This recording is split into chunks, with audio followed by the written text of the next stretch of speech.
Hey, good morning. We're This working. is Rick Gleason and Don King, and we're coming to you from the heartbeat of worker health and safety at the University of Washington from our continuing education section. And Don, could you introduce our guest for this week? Yes, I'm really excited about talking to this young man. He and I have known each other for 20 plus years, and I got to know Bruce out at Intel, and it was a really great experience.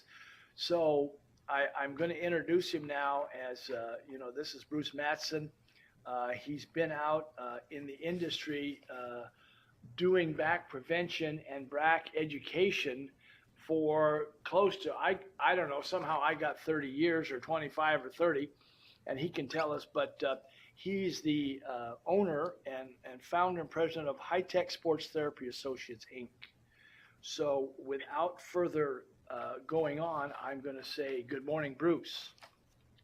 Good morning, men. How are you? We are great. We are great. I know we caught you at a time because we were a little late. So, hey, just tell us a little bit about the importance of what you do and how you do it. Well, the end user tells me everything. I see people weekly who are incapable of functioning anymore in a realistic way because of serious back injury. I met after the Washington Governor's OSHA conference with a 29-year-old gal whose spine looked like a question mark, whose right hip was sticking close to 9 or 10 inches out to the right, walked with a cane. Prior to the injury, was an aggressive field worker and highly capable, but because of mistakes that were made with how she treated her back and not heeding proper biomechanics and proper early warning signals, she is unable to work and is very close to what I would consider to be crippled and disabled. And it's extremely sad. So those kind of outcomes inform my passion for prevention, work methods, and early intervention. Got it. Oh, this is great. So had you been able to maybe be involved in somebody like that at the time of the injury, the outcome may have been more positive, would you say? The real rubber meets the road in some work in school-based education. Number one reason an American misses work is not illness, cold, flu. It is a musculoskeletal disorder. The number one reason an American is permanently disabled is not heart attack, stroke, cancer, diabetes. It is a musculoskeletal disorder, usually in the spine. We need to intervene at school, teaching in physical education and health, proper maintenance and health of the spine. And when people are at work, they need to understand prior to doing material handling and lifting, what are the correct and incorrect methods. Once she was injured, maybe early in the equation, we would have been helpful, but the best would have been pre-work preventative lifting and biomechanics and back schools. So, Bruce, you're not just dealing with workers then. You're trying to go all the way down early on. You mentioned the school. So is this grade school, high school? How does that work? I think it should happen at the earliest levels of physical education. The idea that physical education is somehow just activity or lifetime activities is a really off-target message. And we need to have something that talks about, am I educated about alignment of wrists, elbows, shoulders, backs, knees? Am I educated upon what they like and what they don't? And I think you can begin that messaging as early as possible with physical education and health classes and continue that up until people understand what each body part likes and what it doesn't, and relate that to play and work activities. And from what I've seen in the curriculums at school, that's an area that's being cut, physical education in general, and the specifics on health, sports medicine, the biomechanics of proper human movement is very neglected. Got it. So, Bruce, could I ask you, you've been doing this for a long time now, what do you feel in interfacing with all of these different companies and people that is if you had to give one reason that we have such a high level of soft tissue injuries in the U.S., what would you summarize that to be?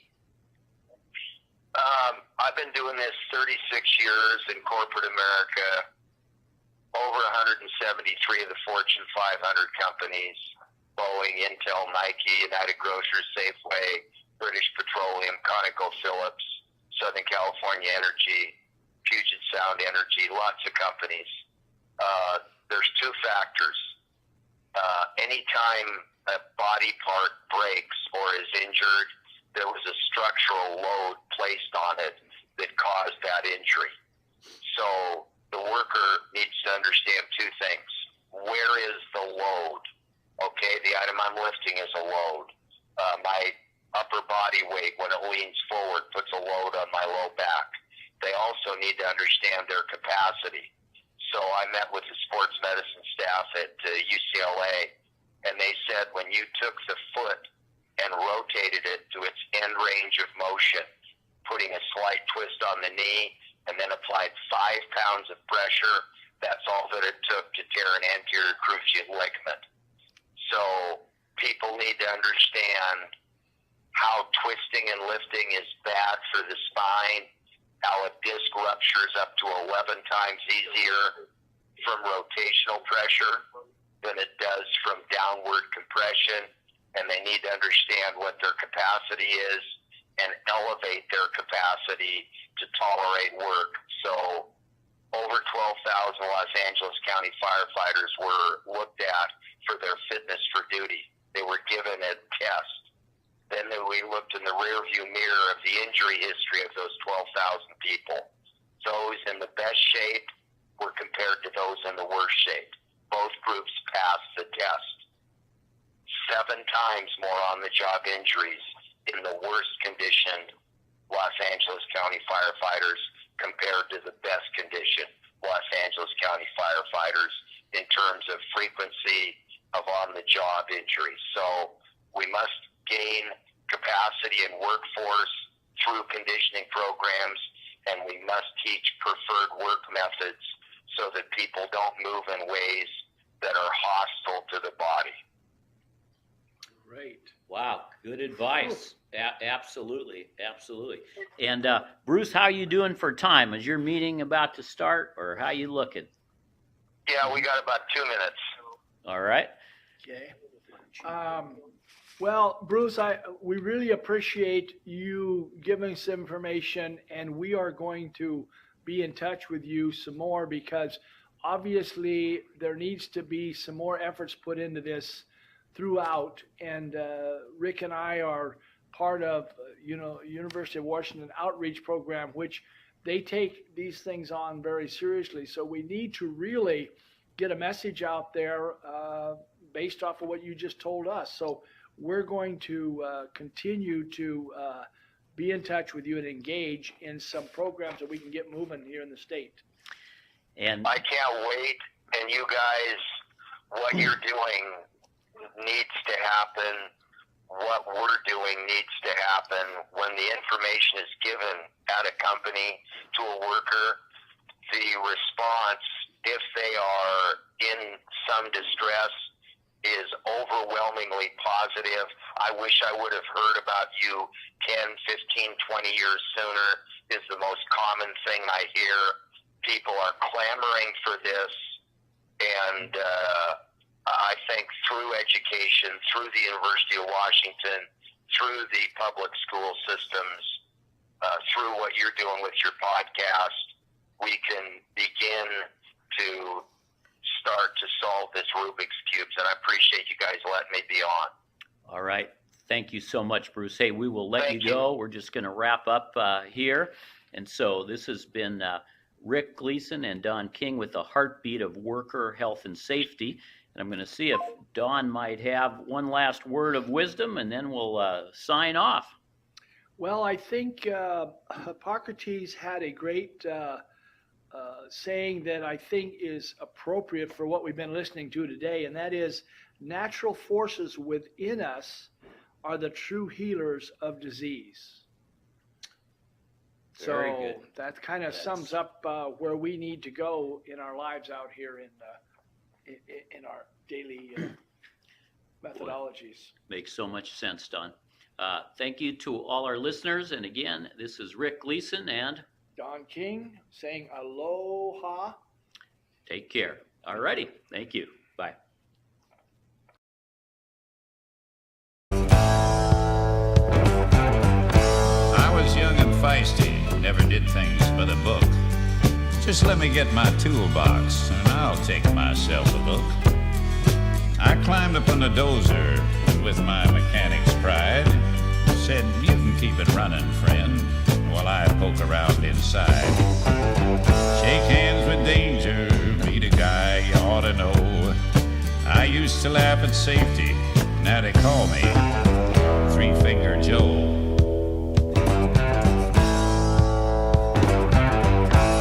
Though I learned a lesson, I forgot it soon enough. The nicks and burns and scratches showed the young ones I was tough. Till another morning, I was grinding on some steel. My other hand got careless and fed my skin into the wheel. Shake hands with danger, step right up and say hello. Grinding wheels and metal are what made me Three-Finger Joe.